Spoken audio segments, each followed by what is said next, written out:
Unlike most plant stores, we never recommend watering your plant on a schedule, every 7 days or every 14 days, for example. This is because watering is going to change depending on the season that we're in. In the spring and summer months, we typically have very long days that are also very sunny, especially compared to our shorter days of gloomy winters. So if you have a watering schedule in the spring and summer months when we have long days, and you carry that same schedule into the winter months when our days are much shorter, it's very likely that you're going to be watering your plant too frequently, damaging the roots and subsequently your plant.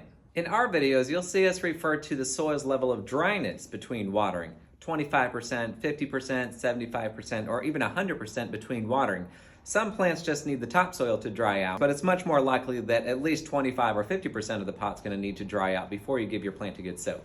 Moisture meters are unreliable. Not only do they react to moisture in the soil, they also react to different ingredients in your soil, different fertilizers, and even if your soil's compact. Instead, we like to use a knitting needle, but you can also use a bamboo skewer or a chopstick. So from here, it's kind of like when you're baking a cake. You insert the knife into the batter, and if it comes out with wet batter on it, you know that it's not ready to be taken out of the oven.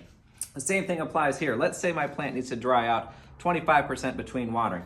I mark that off with my thumb right here. I stick it down into the soil and bring it out. If it comes out with wet soil on there, I know that it's not ready to be watered. If I bring it out and it's dry, then I know that it's ready to be soaked. So let's say you've determined your plant is ready to be watered. It's really important that we saturate the entire root system. We want to make sure that we're hitting all those roots so that they can take up moisture and nutrients and disperse them throughout your plant. If you just water your plant with a cup of water, for example, it's not going to be enough to hit all the root system, and over time it'll create a really weak root system and won't support the growth that's above it.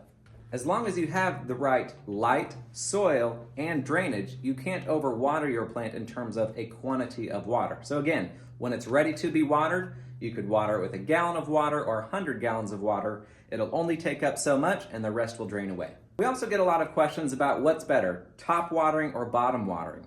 It doesn't really matter. As long as you're getting that goal of saturating the entire root system, either is going to be fine.